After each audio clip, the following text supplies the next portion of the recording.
Hello, you're listening to Count Richard von Coudenhove Kalergi. Today is Sunday the 7th of July, and I know it's my second video in 2 days, but this one is my comments from during the week, so I hope you'll bear with me for maybe 13 minutes. Brexit MEPs have defended their decision to turn their backs on the European Parliament during the playing of the EU's National Anthem, because they said that the bloc should not be treated as a country. The EU's anthem is Beethoven's Ninth Symphony's Ode to Joy, which was actually chosen by Count Richard von Coudenhove Kalergi himself to symbolise the union of the European nations. Even Jacob Rees-Mogg's sister, a member of the Brexit Party, turned her back on it as she objected to the piece being referred to as, quote, the nation's song, and, quote, would never do that for any other country's national song. She was also critical of the bloc's pushing for an EU army, a single budget, and the bloc-wide immigration and refugee policy. No doubt none of the Irish MEPs would ever consider doing the same. The European Union sits for one day a month in Strasbourg, France, at the insistence of the French government, and at a cost to the European taxpayer of €300 million per year. Rome, Italy and Slovenia have begun joint patrol services along the 200-kilometre shared border between the two nations in an attempt to stem the flow of illegal migrants into Italy. The checks, which began on Monday morning with agents of the two border police riding in the same patrol car, jeep, and patrols reflecting provisions of a memorandum of understanding on cross-border cooperation. Last week, Matteo Salvini floated the possibility of building a wall along the Slovenian border to halt illegal migrants. A similar project by Viktor Orban has reduced illegal migration by up to 99% between Hungary and Serbia, which at a record of 391 people during 2015. 40,000 people crossed in one day, and reaching a peak of 138,000 during September of 2015, reduced to 315 migrants during November, with the building of the barrier, a barrier that runs for 325 miles at a height of 13 feet and at a cost of nearly €900 million, with the additional cost of employing 3,000 border hunters, which are from the police and army. In time, I hope Viktor Orban gets the full credit, in my opinion, for helping to save Europe by erecting this barrier. And yet this week, the NGO Saving Humans, based in Italy, has launched a new vessel into the Mediterranean following the confiscation of their other ship. The new ship, called the Alex, set sail this week for the coast of Libya, even though the head of the NGO has been under investigation by Italian authorities in connection with people trafficking. Maybe it's time for the Italian authorities to transport any landed migrants to the countries to which the vessels are registered. And it's a pity that some of these ships don't go the same way as the Greenpeace ship Rainbow Warrior did, which was sunk by French intelligence in Auckland, New Zealand in July, almost 34 years ago. In UK Birmingham, a 36-year-old delivery driver, Mohammed Basharat, very well named, has been jailed for 7 years for raping a 14-year-old girl who had run away from home over an argument over her phone. He lured the victim into the back of his van, gave her cannabis, drove her around for 6 hours, telling her that he was 26 and living with his mother, even though he was married with 3 children, one of whom was a 14-year-old girl, before bringing her to his house, where he made her enter the house with a jacket over her head and led her up to a bedroom where he said she could sleep it off. She felt weak and scared when she realised that she had got herself into a position she couldn't get out of. He raped her and then dropped her off at a shopping centre, where she was found later by her grandparents. He was arrested later, still driving his van. He had previously been cleared by a jury of arranging the travel of a person with the intention to exploit.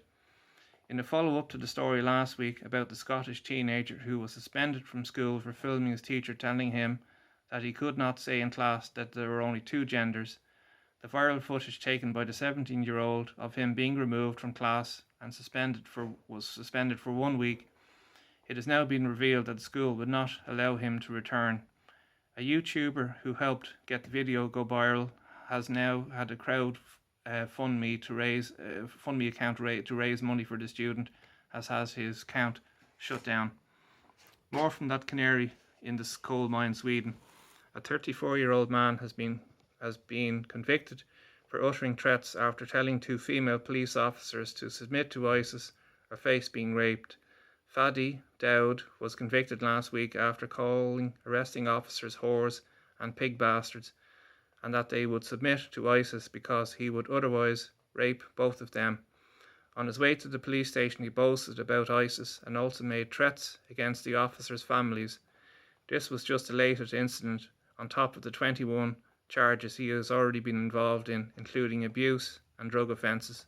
And still in Sweden, the moderate party leader Ulf Kristersson has slammed the increase in gun violence in reaction to 3 shootings in Stockholm last weekend, saying that, quote, "the current situation is extreme for a country that is not at war." The Stockholm area has seen 11 deaths from shootings so far this year, with, in many cases, military automatic weapons have been used.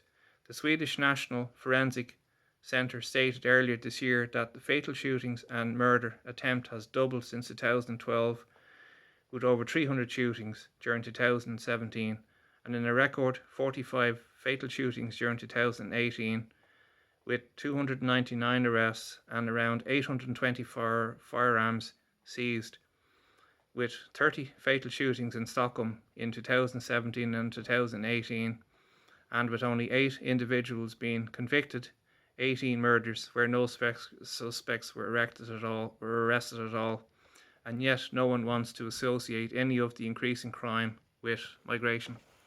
I was delighted to attend the March for Life rally on Saturday, which started at the Garden of Remembrance down O'Connell Street and on towards the Custom House, where the stage had been erected for the speakers from different organisations spoke. It was quite emotional to see the National Anthem being sung at the start of the march, and it was great to meet up again with Aidan Fletcher, John Mitchell, Green Pill Phil, Jay Cahill, Walter Samuels, Ger Reddy, Colette, and 4 other people who came over to say hello: Samuel Johnson, Michael, Peter, who lived in Sweden for a number of years and confirmed everything that I have been talking about in my videos, including the existence of no-go zones, and another chap called David.